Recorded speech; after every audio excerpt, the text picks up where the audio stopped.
အားလုံးပဲမင်္ဂလာပါကျွန်တော်တို့နဲ့ပြန်လည် sharing လုပ်ပေးခြင်းတဲ့အကြောင်းအရာလေးကတော့ကိုယ့်ရဲ့ Facebook account ကိုပေါ့နော် username ထည့်ခြင်းနေဆိုရင်ဘယ်လိုထည့်ရမလဲဆိုတာ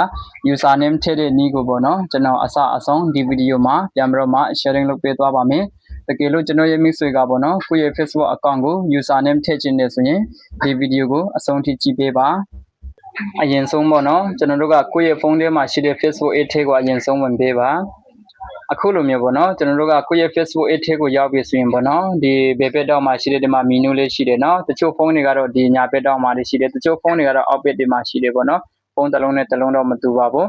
ဆိုတော့ဘယ်လိုပဲပေါ့ပေါ့နော်အဲ့ဒီ menu လေးတွေ့တယ်ဆိုရင်အဲ့ဒီ menu လေးကိုတစ်ချက်နှိပ်ပေးပါဆိုတော့ကျွန်တော်ကဒီမှာ menu လေးကိုတစ်ချက်နှိပ်လိုက်မယ်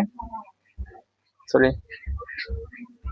okay ခုလိုမျိုးပေါ့နော်ကျွန်တော်က menu လေးကိုနှိပ်လို့ပြီးသွားပြီဆိုရင်ပေါ့နော်ဒီမှာ setting ဆိုတာရှိတယ်နော်ဒီမှာတချို့ဖုန်းတွေကတော့အခုလိုမျိုး setting စမတက်ရမှာပေါ့နော်ဒီမှာကျွန်တော်ပြပေးမယ်ပေါ့နော်ဆိုတော့မပေါ်တဲ့လူတွေကဘာလဲဆိုတော့ဒီမှာ setting and privacy ဆိုတာအခုလိုမျိုးပေါ်လိမ့်မယ်ပေါ့နော်တချို့ဖုန်းတွေကတော့ဆိုတော့အခုလိုမျိုးပေါ်တယ်ဆိုရင်ပေါ့နော်setting and privacy ဆိုတဲ့ဒီစာသားလေးကိုအရင်ဆုံးနှိပ်ပေးလိုက်ပေါ့နော်ဆိုတော့ကျွန်တော်ကတော့နှိပ်လိုက်ပါမယ် okay ခုလိုမျိုးပေါ့နော်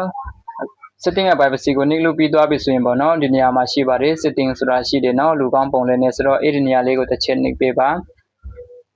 okay ပြီးလို့ရှိရင်တော့ကျွန်တော်တို့ကဘယ်နေရာနှိပ်မလဲဆိုရင်ဒီမှာပေါ့နော် Simu in account center ဆိုတာရှိပါတယ်အဲ့ဒီနေရာလေးကိုတစ်ချက်နှိပ်ပေးပါ okay ပြီးလို့ရှိရင်တော့ကျွန်တော်တို့ကဘယ်နေရာကိုနှိပ်မလဲဆိုရင်ဒီမှာ profile and personal detail ပေါ့နော်ဒီနေရာလေးကိုတစ်ချက်နှိပ်ပေးပါအခုလိုမျိုးပေါ့နော်ဒီနေရာလေးရောက်လာတယ်ဆိုရင်ကျွန်တော်တို့ကဒီမှာFacebook profile ဆိုတာရှိရနော်အဲ့ဒီနေရာလေးကိုတစ်ချက်နှိပ်ပေးပါ okay ဒီနေရာမှာကျွန်တော်တို့ဘယ်နေရာနှိပ်ပေးရမလဲဆိုဘယ်နေရာကိုနှိပ်ရမလဲဆိုကျွန်တော်တို့ကFacebook username ပေါ့နော် username ပြောင်းမှာဖြစ်တဲ့အတွက်ပေါ့နော်ဒီမှာဒုတိယစာကြောင်းပေါ့နော် username ဆိုတဲ့ဒီနေရာလေးကိုတစ်ချက်နှိပ်ပေးပါပေါ့နော်ဆိုတော့ကျွန်တော်တို့ဒီမှာ username ကိုကျွန်တော်နှိပ်လိုက်မယ် okay ဒီနေရာမှာဒါကတော့ကျွန်တော်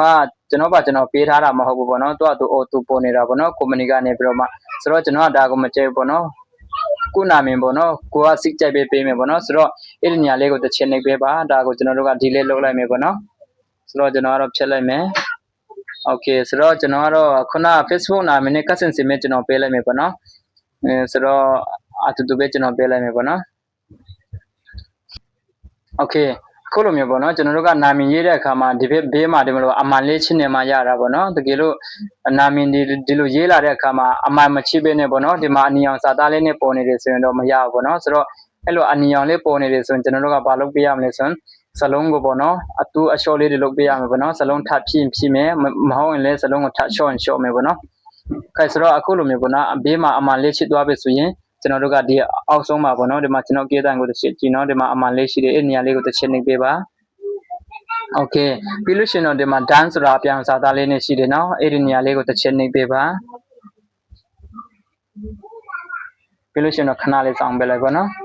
okay ဆိုတော့ဒီမှာပေါ့နော် Facebook နာမည်ရဲ့အောက်မှာဒီမှာ username ကဒီမှာ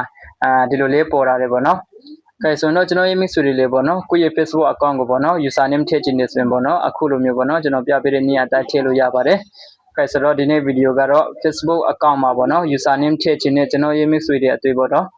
username ကိုဘယ်လိုထည့်ရမလဲဆိုတာပေါ့နော်ဒီနည်းလမ်းလေးကိုအစအဆုံးပြန်ပြီးတော့မှမျှဝေပေးသွားတာဖြစ်ပါတယ်တကယ်လို့ဒီဗီဒီယိုကိုကြည့်တဲ့အခါမှာပေါ့နော်နားမလည်တာများရှိတယ်ဆိုရင်လည်းဗီဒီယိုရဲ့ comment အောက်မှာမှတ်ပေးခဲ့ပါနောက်ထပ်သိချင်တဲ့အကြောင်းအရာများရှိတယ်ဆိုရင်လည်းဗီဒီယိုရဲ့ comment အောက်မှာတောင်းဆိုနိုင်ပါတယ်ဒီနေ့ကတော့ဒီလောက်ပါပဲအားလုံးပဲအဆင်ပြေကြပါစေ